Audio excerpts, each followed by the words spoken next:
4 تعادلات بدون انتصار اي الفريق الوطني ضد الكاميرون.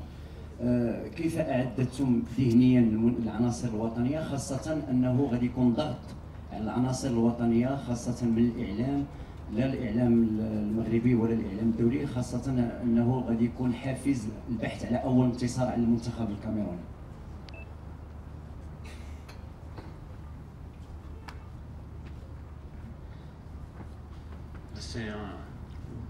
J'aime bien les challenges. Et je pense que tous les joueurs qui font partie de ce groupe sont venus avec une grande motivation pour ce rendez-vous contre une immense équipe sur le continent africain. Le palmarès du Maroc contre le Cameroun, pour l'instant, au nombre des victoires, est encore vierge. Donc c'est pour nous un fantastique challenge. Déjà de jouer le Cameroun, parce que c'est un grand match en Afrique, c'est une grande affiche. Et on se nourrit de ces affiches, même si on a beaucoup de respect pour les adversaires un peu moins importants, mais c'est ces matchs qui font vibrer, c'est les phases finales de grandes compétitions qui font vibrer. Et donc c'est magnifique de recevoir le Cameroun avec l'équipe compétitive qu'on a. Et c'est à nous de tout faire, de tout mettre les ingrédients positifs pour pouvoir battre cette équipe. Et c'est possible. Donc j'espère que demain soir, cette équipe sera la première à réaliser cet exploit. Coup d'absent. Donc ça m'a permis de le voir. Il y a beaucoup de joueurs qui sont revenus par rapport au dernier rendez-vous. Il y a 9 joueurs qui n'étaient pas là au match retour contre les Comores. Donc ça fait une sélection plus difficile à faire. Et comme j'ai des joueurs qui sont capables d'être polyvalents, et ben voilà, faut faire des choix. Mais ça ne veut pas dire du tout que le joueur ne fait plus partie du groupe. C'est un rendez-vous capital où la plupart des joueurs ont une grosse expérience du niveau international, et spécialement avec nous, avec ce groupe, qui, je le répète encore une fois, quoi qu'il se passe, et j'espère que tout sera positif demain, a un état d'esprit remarquable. Parce que je prends vraiment du plaisir à être avec ce groupe, à être avec ces joueurs, sur ce qui va se passer dans quelques mois et rien d'autre. Je suis désolé, mais c'est comme ça, c'est mon métier qui veut ça. Heureuse qu'à l'idée que possède cette équipe du Cameroun, c'est déjà le mental des Camerounais.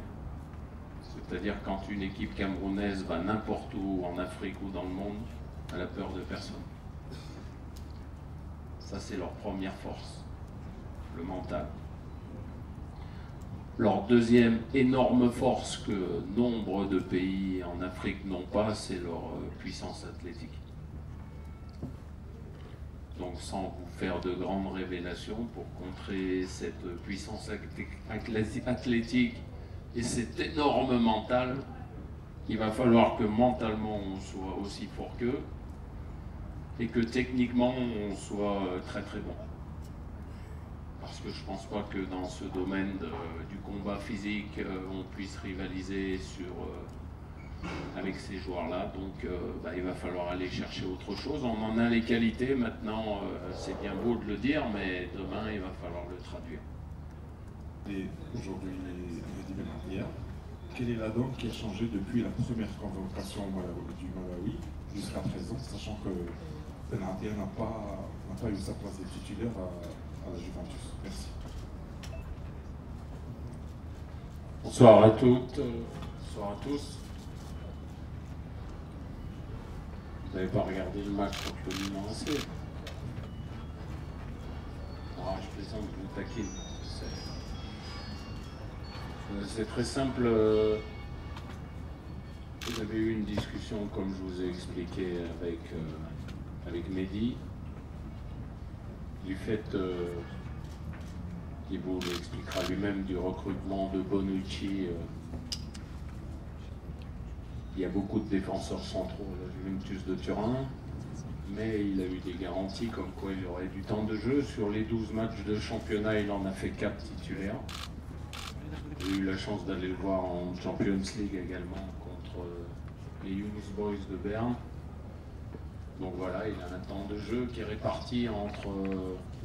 ils sont 5 défenseurs centraux. C'est parce que la Juve a des objectifs très élevés et des joueurs qui ont passé la trentaine aussi. Donc il y a un certain turnover qui est plutôt bien fait, de par les résultats déjà et de par la qualité de tous ces défenseurs. Et la meilleure des réponses, c'est que dans 10 minutes, vous l'aurez face à vous. Donc il sera plus apte à vous répondre que moi. Vous avez toujours privilégié, dès que vous êtes venu, vous avez pris les rênes de la sélection nationale, vous avez toujours dit que seuls les joueurs compétitifs seront appelés en sélection nationale et qu'il n'y aura pas d'état d'âme de qui que ce soit. Aujourd'hui, on remarque qu'il y a certains joueurs qui n'ont pas assez de temps de jeu dans leur club, ou qui n'ont pas de club carrément, mais qui sont toujours en équipe nationale. Est-ce que c'est pour des choix tactiques? Je ne sais pas, parce que vous connaissez mieux votre équipe que moi. Merci. Vous avez 2 garçons qui sont spécialement visés. Et... moi, je trouve ça dommage de venir en conférence de presse et de toujours répéter les mêmes choses. J'aimerais bien que dans les interviews que je donne, qui ne sont pas énormes, mais qui sont au nombre de quelques-unes, vous puissiez prendre les informations que je donne. Donc je vais le répéter encore une fois. Il y a 23 joueurs qui... Aujourd'hui, on a le droit de mettre 23 joueurs sur la feuille de match. On a 2 matchs. On a le match du Cameroun et ensuite le match contre la Tunisie. Et j'estime que ces joueurs font partie de mon groupe. Alors après, ça vous plaît, ça vous plaît pas, vous aimez bien surtout pointer sur les choses sur lesquelles il faut que vous pointez parce que vous n'avez pas grand-chose d'autre à pointer. Donc ça fait partie de votre métier, c'est un peu comme ça, je le comprends. Simplement, je vous l'ai dit et je vous l'ai répété, dans mon objectif, j'ai envie qu'ils restent parce que c'est des joueurs qui ont été importants depuis que je suis arrivé au Maroc. Juste vous rappeler que ça fait bientôt 3 ans que je suis ici et que c'est pas facile de passer 2-3 ans au Maroc. Je pense que vous avez de nombreux exemples, que ce soit dans les clubs ou en équipe nationale. Donc quand je suis arrivé, j'ai accentué mon travail principalement sur l'état d'esprit. Pourquoi?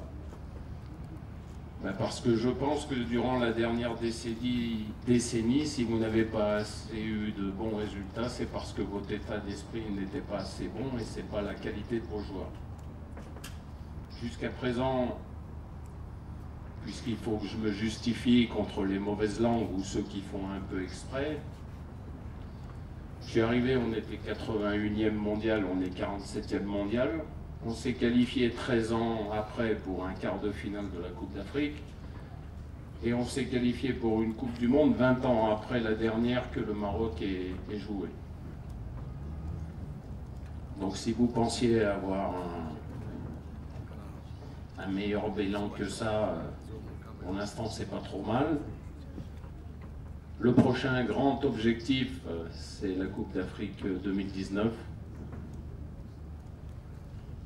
Donc je pars d'un point A, qui sont les qualifications, pour arriver à un point B, qui est de réaliser de grandes choses en Coupe d'Afrique. Et pendant ce chemin, il y a des choses, il y a des éléments, il y a des paramètres qui sont propres à mon expérience avec les équipes nationales, spécialement sur le continent africain, et j'estime que je n'ai pas envie de me passer de Boussoufa et Dirar, qui pour moi sont des joueurs très importants dans ce groupe.